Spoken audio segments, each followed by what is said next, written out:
Hello, everybody, and welcome to the PodOwwll podcast right here from the beautiful Bel Air Hills in Southern California. I am so excited to have my guest on today. Henry Allen is a new Owl ambassador. Man, we got on after the Owl Monday Mentors, and we just started chopping it up and collaborating, going back and forth. I kept hitting the extend on the call because I'm banking with you, brother. it got so good, man. I forgot to look at the phone to extend it again, and the call died. I'm like, bro, where you go? Where'd you go, bro? I have more. I know. Well, listen, we're going to have a lot more sessions because we got some creative juice flowing there, It was really and cool. it was great. It's been amazing to make these great creative collaborations through Owl. I think it's an important thing in our time. Yeah, that's one of the things that, the vision that Jason had for Owl. Literally, we are tangibly living those out in real time. Think about being isolated and lonely and depressed in a pandemic and not being able to reach out to another human being and then falling into like the cattle herd of group crowd bonding and not being able to connect, to come up with the idea to do this out of all that. And look at us now. We get to, you in Spain, I'm in Los Angeles. We get Yeah. to collaborate on different things. I call you, I pay for your time. You call me, you pay for my time. And we both can promote and push out the app to other people to call us to pay for our time. This is such a cool thing. But the humanitarian connection in all this is what I'm most excited about because I call the people on my OWL app my HI, my human intelligence, and everything on my computer Yes. is my AI. That's my artificial intelligence. And between the two, I created Pod Brother Nation, and that's where we are right now, my brother. How you doing? That's fabulous. That's fab. I love HI. May I cop that? Yes, you can. That's my Okay. that's my gift to you. Thank you very You much. don't even have to give me credit for it. You can just own it as if you thought of it. Well, That's how giving I am. stream of consciousness. Yeah, that's the love I have for you, my brother Henry. Equally. We've got a lot more. We got a lot more creative ideas to birth. So you are a very interesting, fascinating person on this planet. You're involved in a lot of things. You're long in the tooth and qualified for a lot of humanitarian assistance.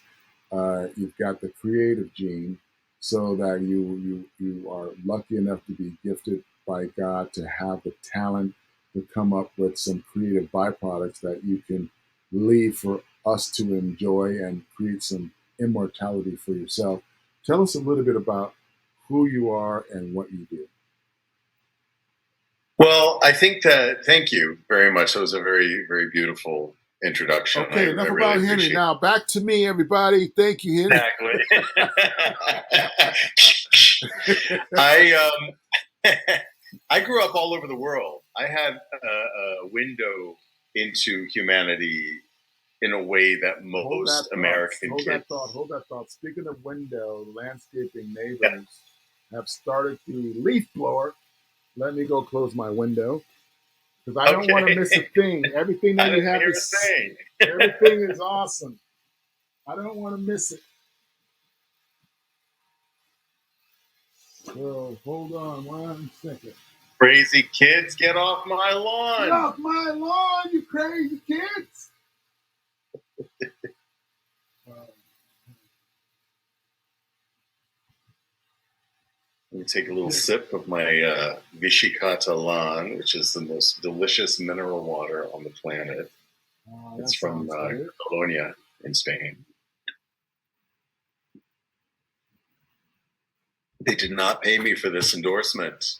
I know they should get on the Owl app. They should pay me for this endorsement. Bishikatalan.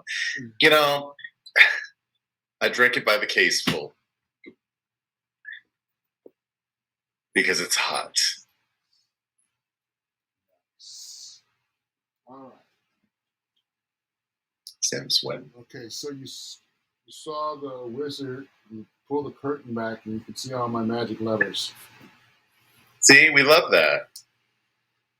All right, so you can see my. No, see, I'd be cooking like a turkey in that vest. Well, I'm up here in the hills. It's like 65, 70 degrees, so it's super cold. Oh man, send some of that over here. It's 105 right now at 9:30 at night. Oh my goodness.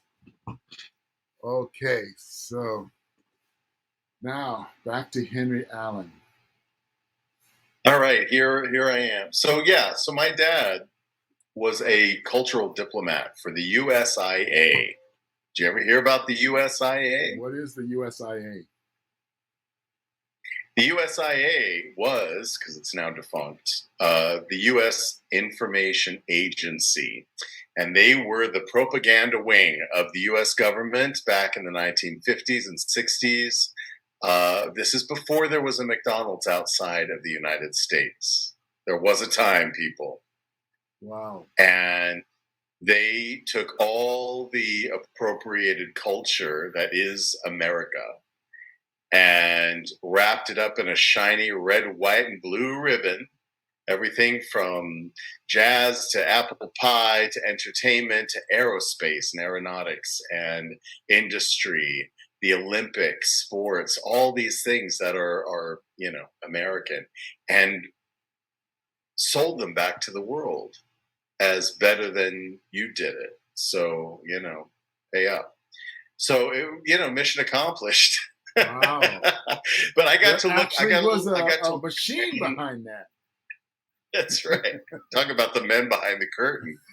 But I grew up in Europe and the Soviet Union and South America and the Caribbean. We went to Cuba.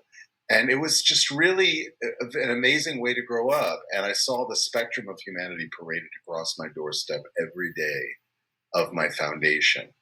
And what that opened me up to, looking at my own country of origin through a PR lens, sort of woke me up to a few things that I think a lot of people aren't really privy to. So I did see tremendous suffering in the world. I saw tremendous manipulation of humanity, and really a system of, guiding people down a particular track. That I feel that my work now, both as a creative artist, I'm a graduate of the National Theater Conservatory. I got my foundations in acting. But then I felt like I had a voice that wasn't being heard through my acting. I had to bend to the director, the producer, the playwright, right?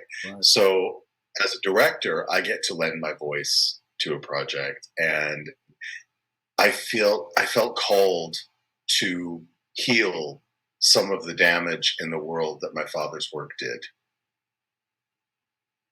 Wow. So I ended up moving to Minneapolis. I was in Denver where I finished my master's. I went to Minneapolis, Twin Cities, great place for theater. And raised my son, Cameron, as a single father mostly until he passed from brain cancer when he was 13 years old. Sorry to hear that. And, thank you. When your whole identity is wrapped up in parenting, and that's plucked out of the equation through nobody's fault, there's still no answers why an 11-year-old kid would get a kind of brain tumor that's only found in men over 45. No other kid at school got it. No other kid on the street got it. Why would he get it? And also, why not? And so it left me with kind of an existential crisis, and I had to get out of Dodge. I had to move, and I went to a little island city north of Boston, Massachusetts, called Gloucester. I know Gloucester. Love Gloucester. I love Gloucester. I left a big piece of my heart in Gloucester. I started a folklore theater company there to rescue the stories that are dying with the people that carry them. Local stories, local folklore, the stories of people. We're not teaching them at home anymore. We're not teaching them in schools. And how do we know who we are if we don't know where we come from? And Wow. that's globally. So that's also been a big thrust in my theater work, in my creative work.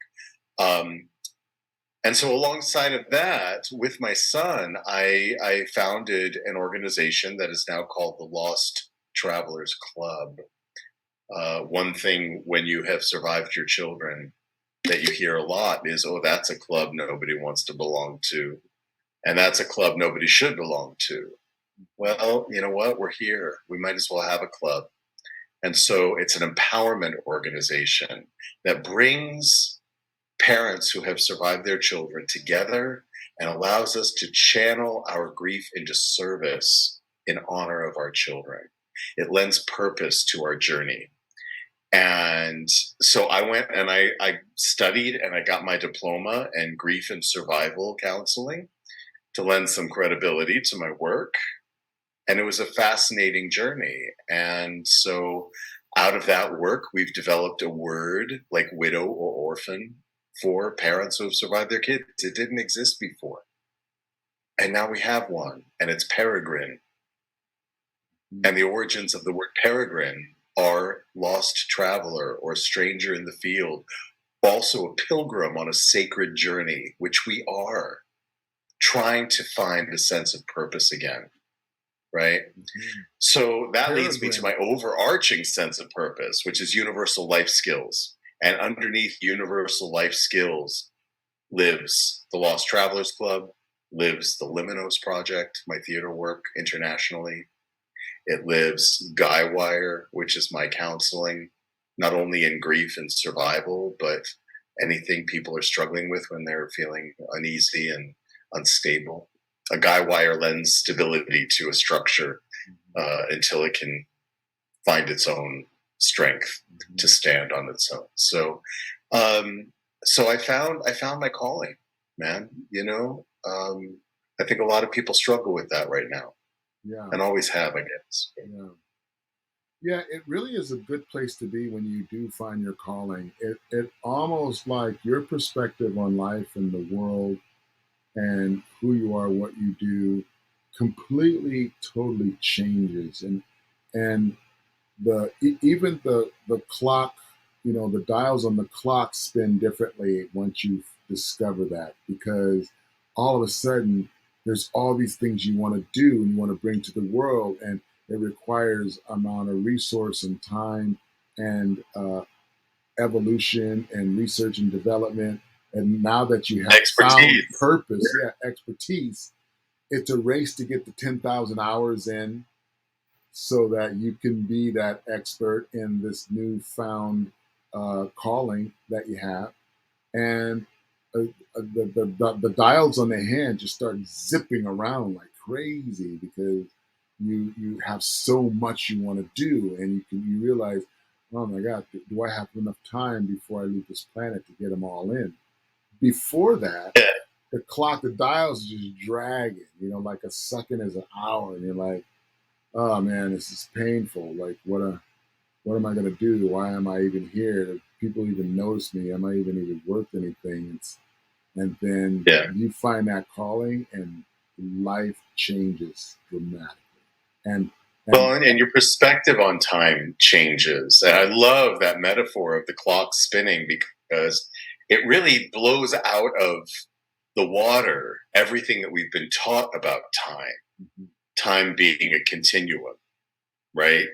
January, February, March, April, Monday, Tuesday, Wednesday, Thursday, 1 o'clock, 2 o'clock. Right? I don't experience time or space that same way, yeah. right? Everything that is past, there's no machine to take you back and fix or change anything. Hmm. It only lives in your imagination and your memory, right? Likewise, everything in the future from this point forward only lives in your memory. So all we have is this moment. This is it, kid. Nobody's promised the next moment. Meteor could fall out of the sky, blow us all up, right? Anything can happen. And so that whole, that ancient saying of seize the day, I take it down to seize the moment. Right. This is it. Your entire biography, your parents' biographies, your grandparents, your great grandparents, all the way back to, and mine too, all the way back to our common ancestor, right? The mitochondrial Eve, she's called, the mother of us all, back in Mother Africa. All of it, all the pain, all the suffering, all the joy, all the courage, all the resilience, all the risk has led to this moment and this conversation. We are the dreams of our ancestors. And this is exactly what they wanted for us. Mm-hmm. They wanted us to use the technology of our time to bridge back to one another and to look into each other's eyes. Because you know what? Human beings, our eyes are here. We're not like a lizard whose eyes are out here.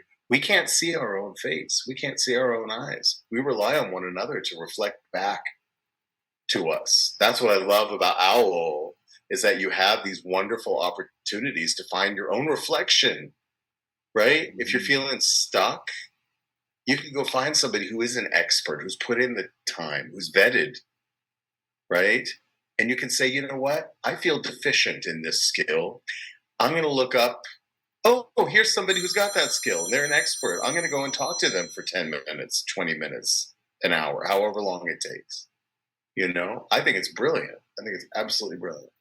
It's Getting so back to Al. it's so cool. I like how you say in a moment, because that has been one of my main lectures to people in life, because comedy forces you to be in the moment. You do not have the luxury of taking the past of the standing O that you got last night into tonight's show. That standing O that you got last night does you no good. Cannot Oh, help good you in the at moment. all. So at the same time, if you ate it and you didn't get a laugh at all last night, you're not bringing Right. that failure into this moment either. So you literally get to start, you have the luxury to start from scratch in the moment, a do over, a fresh do over, second by second. And Isn't that a that's, metaphor for life? yeah, yeah, that's like, you know, every second is a new second for, to be in the moment and have do overs. And comedy is one of those things. It's like, don't take it so serious. Don't sweat the small stuff, and it's all small stuff. It's an opportunity to Yes. fail forward. It's an opportunity Yeah. to, like you said, look at your reflection, but then Yeah. what do you see and what are you getting out of that reflection, that you can look into your own soul, your own eyes, your own vulnerabilities, your own insecurities, your own fears, your own dramas. And then how do you take that and cook that up into a comedic, brilliant lens to make other people laugh and heal at your pain, because they're sitting in the dark amongst each other, laughing at your pain and realizing, oh my God, they do that too. You do that too. And you guys are laughing at it. I'm normal.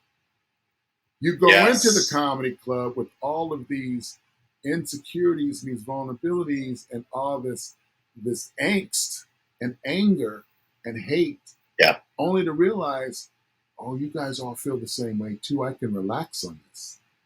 This Oh, is not yeah. that big of a deal. We can literally laugh at this. And Okay. they're laughing with you. They're not laughing at Yes. you. And that's a Yes. difference. You're laughing and they're laughing with you. Yes. And that's the beauty of comedy. Yes. That is exactly true. So you and I really chopped it up about the theater stuff. Tell me about your plans for the theater, because it was very exciting that you are looking to launch like an international theater type of campaign program. Tell us a little bit about what you're doing there. Well, we've already started, and it's called the Liminos Project, Liminos, liminos.org. And we've already started.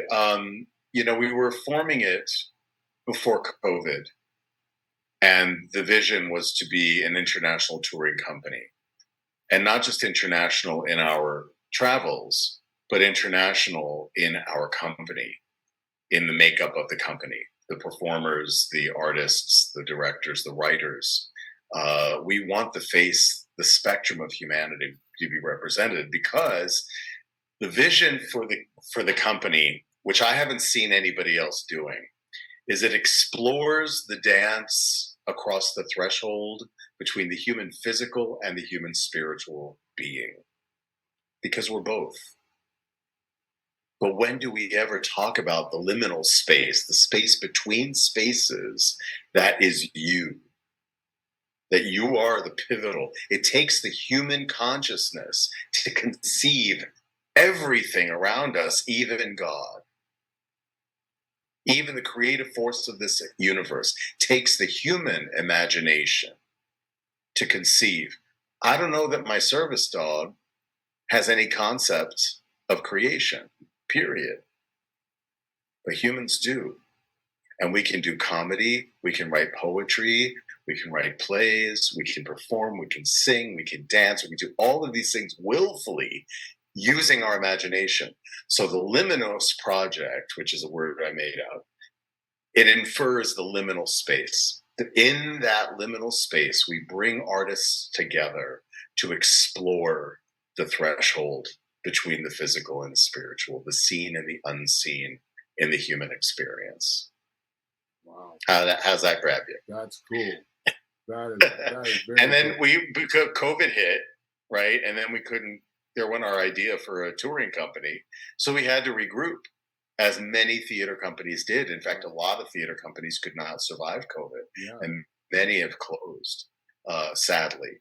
And so the idea that I had to keep being creative and to keep being innovative, but also honoring the classical traditions of performing.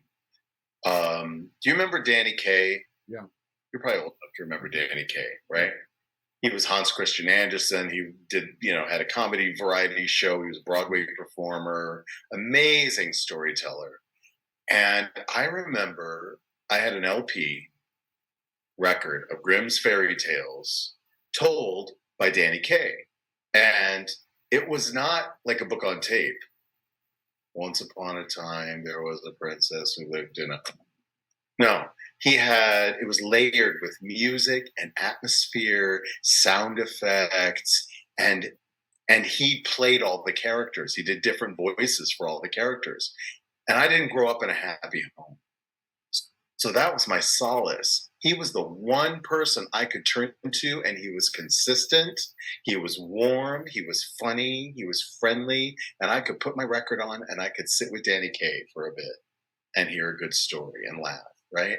So I thought, there are kids who can't go to school right now. There are kids who are isolated from their friends. There are kids who are growing up in violent homes. There are kids who are in every situation imaginable all over the world. What if we started an audio theater series for children that we call Luminos Liminos Tales? And these are stories that are dying around the world with the people that carry them. This is a rescue mission, and frankly. We're not teaching local stories or the ancient ancestral stories at home, in schools, in our culture.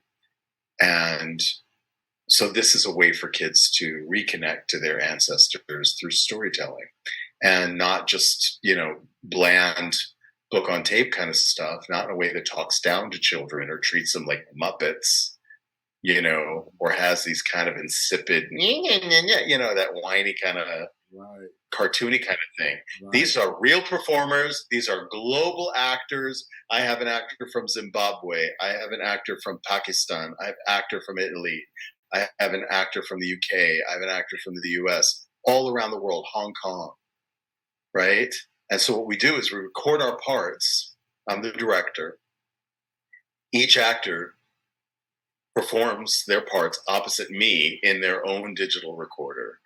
And then we stitch it all together in post, and we create a work of art.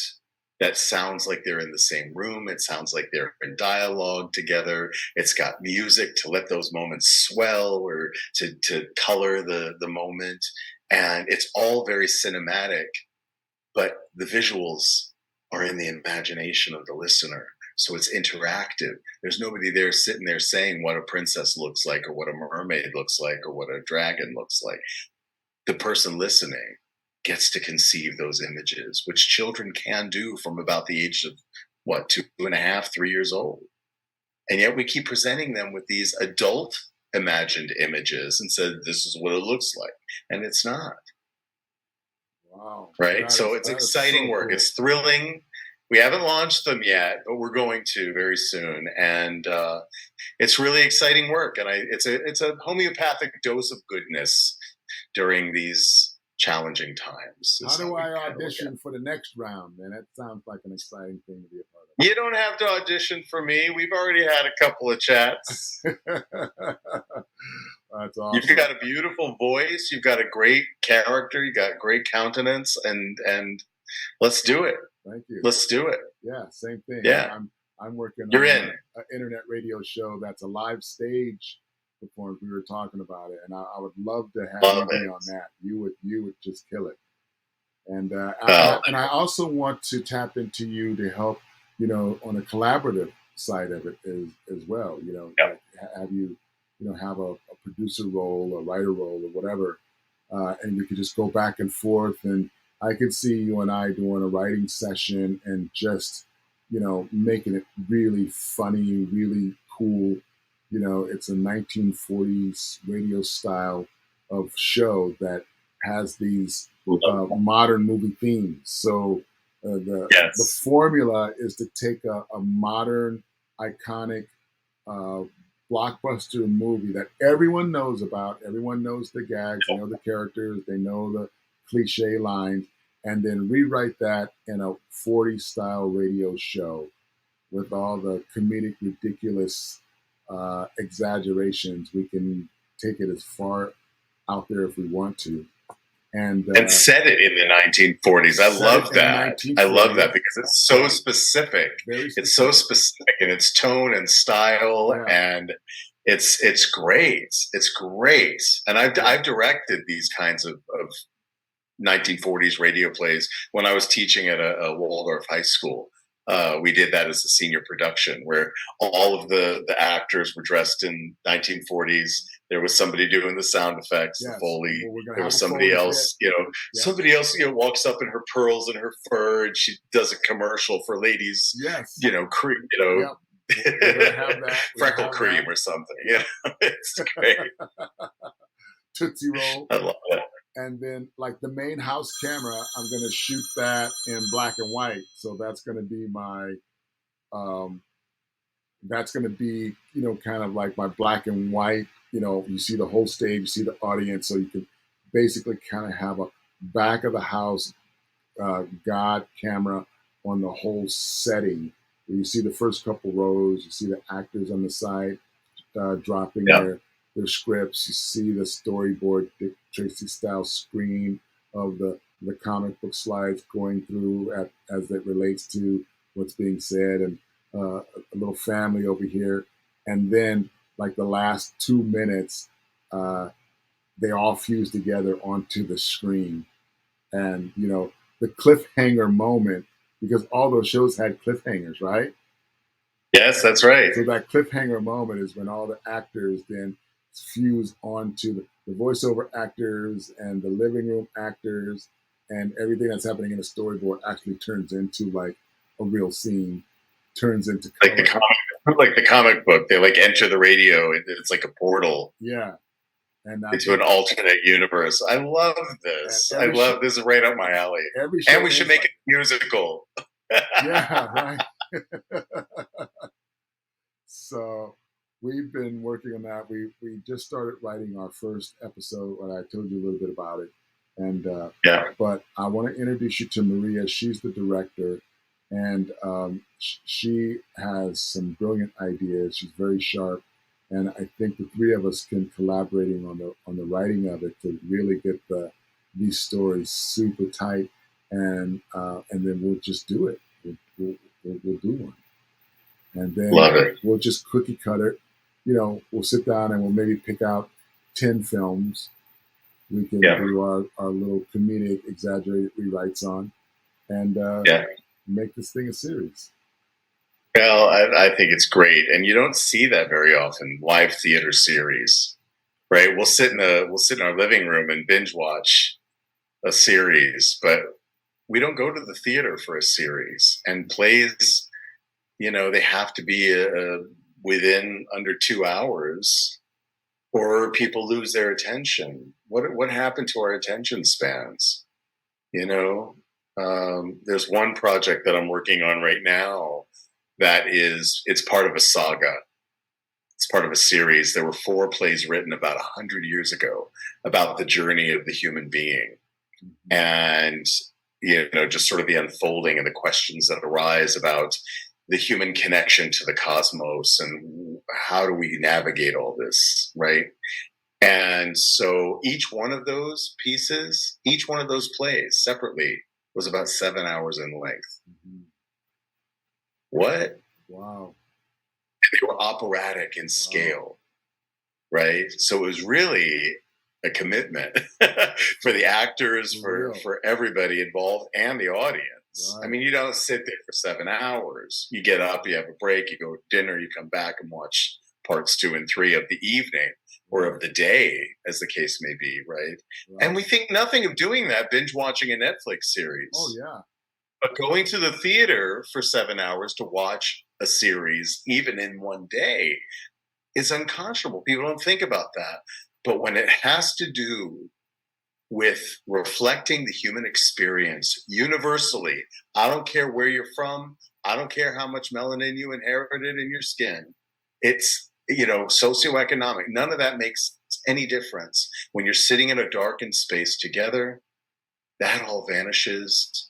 And what's there is our common ground. What's there is the shared human universal experience, period. Yeah. That's when we truly become brothers and sisters. Yeah. That's why I'm passionate about the theater, live theater. That is so cool. Yeah. And everything that you said, I wasn't a theater kid. I always liked and hung out and was fascinated by the theater community, but I was like a jock in school. And then one day, uh, one of the actors was like, "Hey, can you like run a line with me real quick?" And blah blah blah. And I was like, "Yeah, sure." And I thought, "Wow, this is amazing. This is pretty cool." And then when I came to see the show, and I wasn't one to go to like high school theater shows or whatever, you know. Right. And I went, and I was just like, "This is probably one of the coolest things I've seen." Like to be a part of rehearsing a line with my buddy, and then seeing them perform it in front of a live audience and getting that live reaction. You in the audience are in the moment, and You are fully. you're a part of the thing, even though you weren't the one who put it together. And in all fairness, at the end of the day, you're the 50-50 exchange of energy, because you can't do the thing into an empty room. Right. There needs to be, a house full of other human beings to receive. And now you're volleying back and forth that stage audience energy. And it's a relationship that you become with the production and the people on it, and vice versa. The people in the on stage develop a relationship with the crowd. You have, this individual crowd personality that is now having this fair exchange of energy. That's what I was just going to say. From stand-up that every audience is different. Yeah. A Thursday night audience is not a Saturday night audience or a Friday night audience. I mean, it's a totally different vibe. Totally. And you have to be on your toes, because if you're performing an act that you've worked up, right, you don't want it to become wooden. You don't want it to be the same every time. Mm-hmm. You're vibing off of them, and you may think of something in the moment that you didn't think of with another audience, and you get to share that moment with them. They get to see a different show every time, whether it's stand-up or whether it's theater. And stand-up is theater, let's face it. Oh, yeah. Yeah. And even that Saturday night that has three shows. The Yeah. pre-dinner show is a completely Right. different audience than the dinner show is a completely different audience than the after dinner show, the late night show. Even That's on a right. Saturday night, you're getting three totally separate crowd personalities, and you have to make that adjustment to create a rapport with them and make a connection and develop a Yeah. relationship with the time that you're given. You only got And you however have to much hone time. your instincts too. You Yeah, have to hone your instincts because whether you are doing stand up or whether you're doing Shakespeare, you have to be able to gauge pretty early on what's going to land with an audience, hmm, right? yeah, And then you have to rise to that because you want to give them a memorable experience that they can go away and talk about. The best kind of stand up, the best kind of theater that I've ever experienced are the ones that leave the audiences with more questions than they had when they came right. in. That's what I love when like people bring their kids to the show. I'm like, your kids gonna have questions after this show. You realize Yes, sir. that? It's your fault for the next 3 weeks. You're going to be feeling a whole lot of questions. You might want to Exactly. you might want to got some childcare before you come to your next comedy show. That's right. Yeah, but I was exposed to all that growing up. I remember, our family was split. So when we came back to the States for the summers to spend 3 months with my mom, we would take road trips around the West. She was in Denver, right? So we took a road trip once to Las Vegas to the Strip, and I must have been 11 years old, Mhm. and we're looking at the showgirls, we're looking at all the. And part of me remembers feeling, I shouldn't be seeing this. Why are we here? But there's also, I think there's great value in allowing children to ask those questions Yeah, and to not make the human body or strong language or any of that taboo. right. My son, when he was 9 years old, came up to me and he was from something. Said, I said, "What's wrong? What's wrong?" He said, I want to say a swear word, Papa." He was 9, and I said, "Okay, um, I'll tell you what. I think swearing is important because it's a release. It helps you deal with your feelings, but we got to put some form around it, right? When it's just you and me alone at home, you can swear. When it's just you by yourself in your room behind a closed door, you can swear. If you're anywhere else in the world, at school or at the market or at the park or whatever, you can always swear in your head. You don't have to say it out loud. But I want you to pick one word, make it juicy. Pick a really good word. Go think about it." He did. He went and thought about it. He came back. He said, "Papa?" I said, "Yeah." He said, "I found my word." I said, "You did? What? Okay. Do you want to say it? Do you want to say it right now?" He said, "Can I? I can say it." "Yeah. Yeah. I'm giving you permission. You can say it right now." "What's the word?"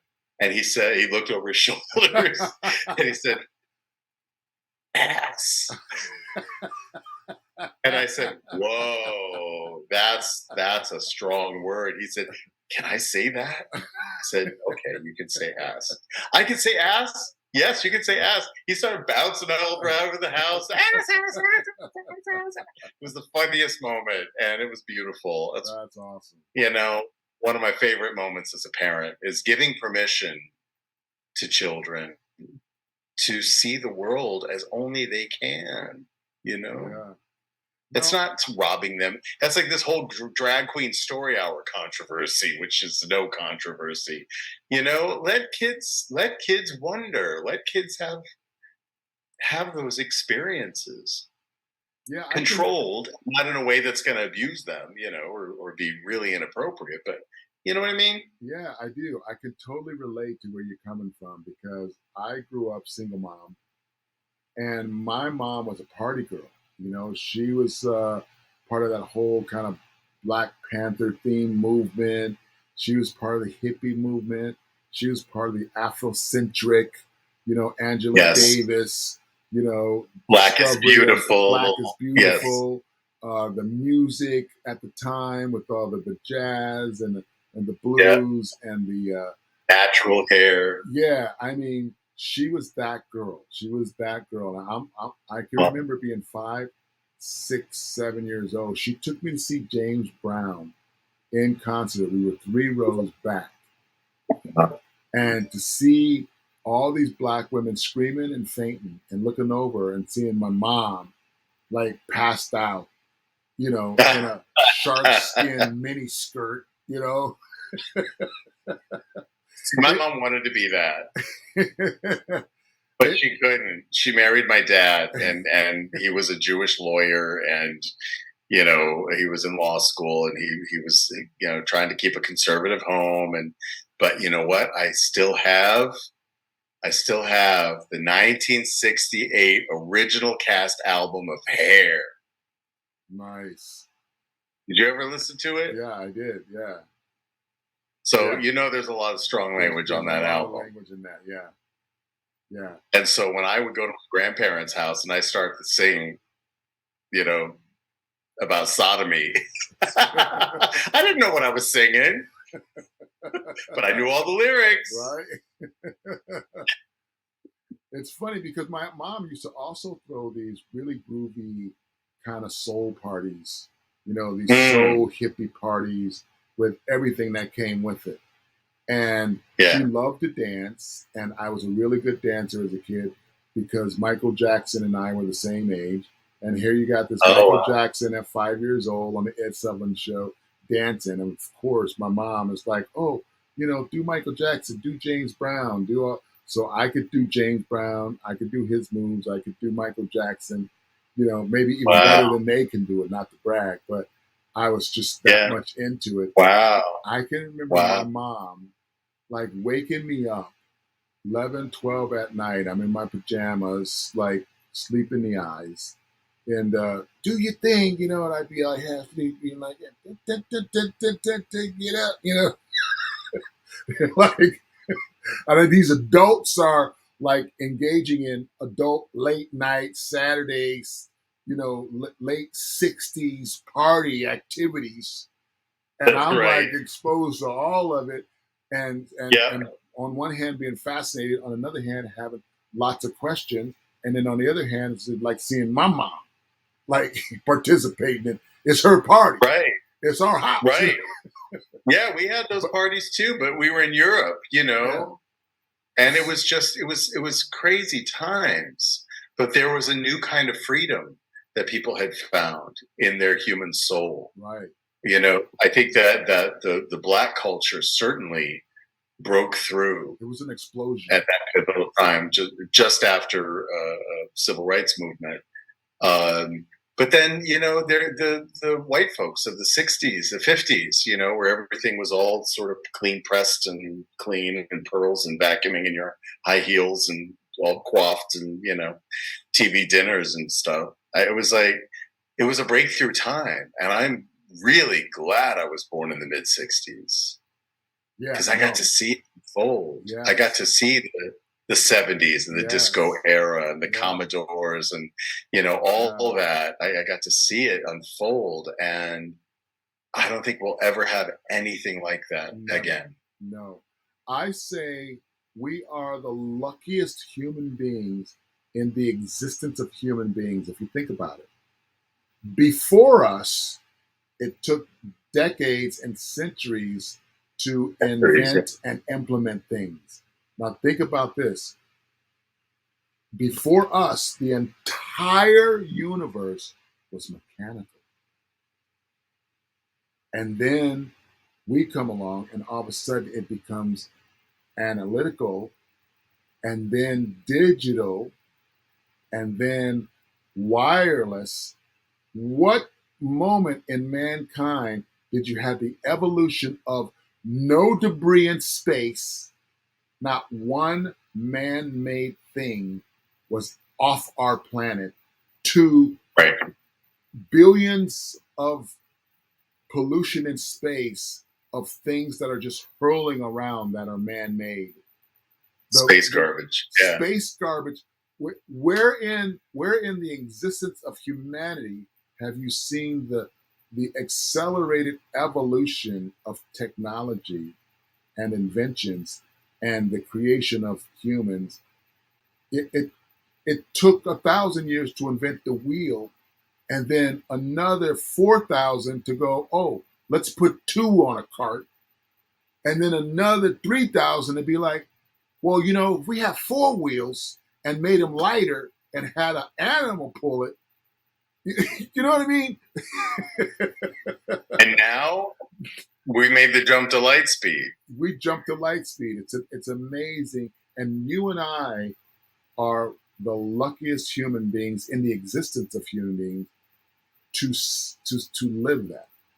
We were Yeah. born nothing in space, and now we've seen step by step the evolution, Yeah.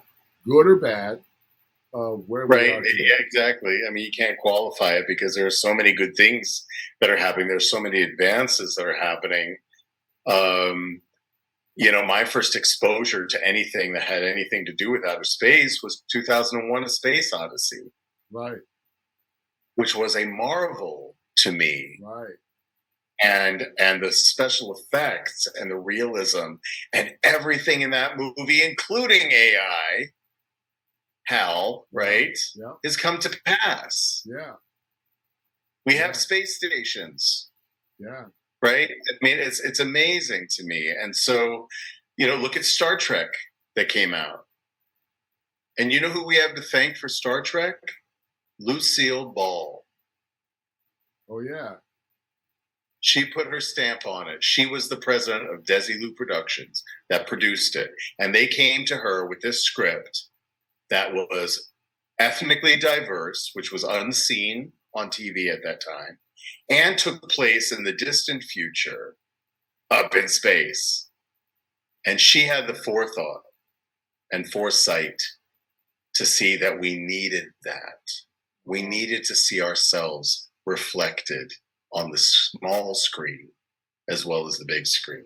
It needed that kind of visionary look into the future to see that we can live harmonious as a people of this earth, as this planet.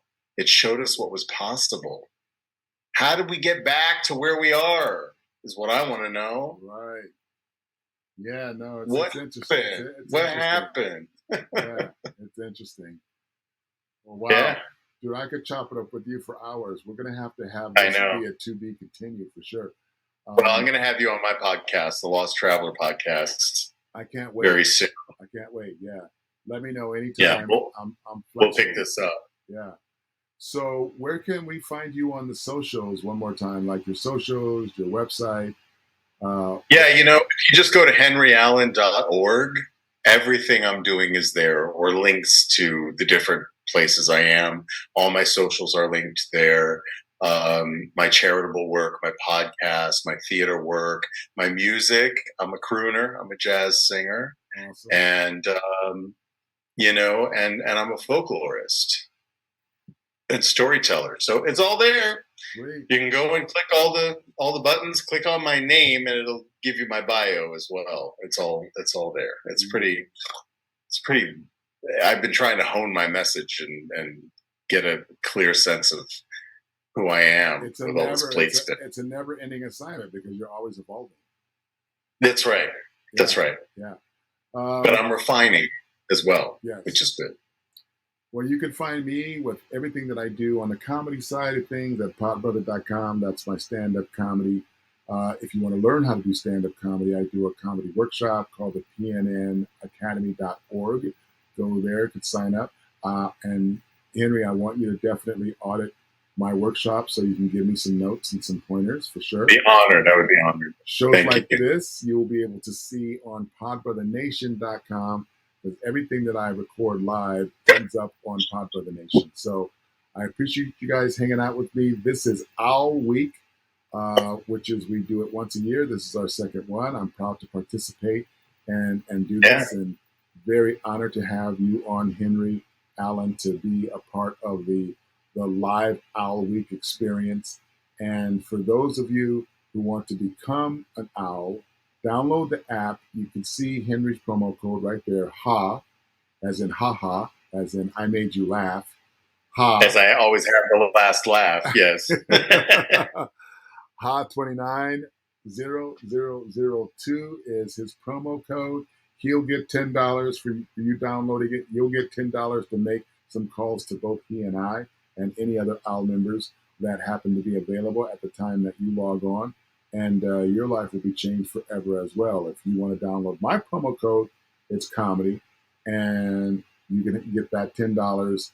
Use that to have some fun chopping it up with us on the OWL app. And you don't have to give away your number. Your number is not even on any of the displays. You basically are making a call through the app, and you get to keep that privacy intact, which is one of the things that I love. So thank you guys very One-on-one. much. Henry, my brother, I really appreciate you, and this was fun. This is great. This was great. We'll do it again real soon. We will. Thank you very much. All right, peace out, everybody. One last thing, be nice to yourself, because when you're nice to yourself, you're just going to be nice to other people. That's just how it works. All right. Peace out, everybody. Works.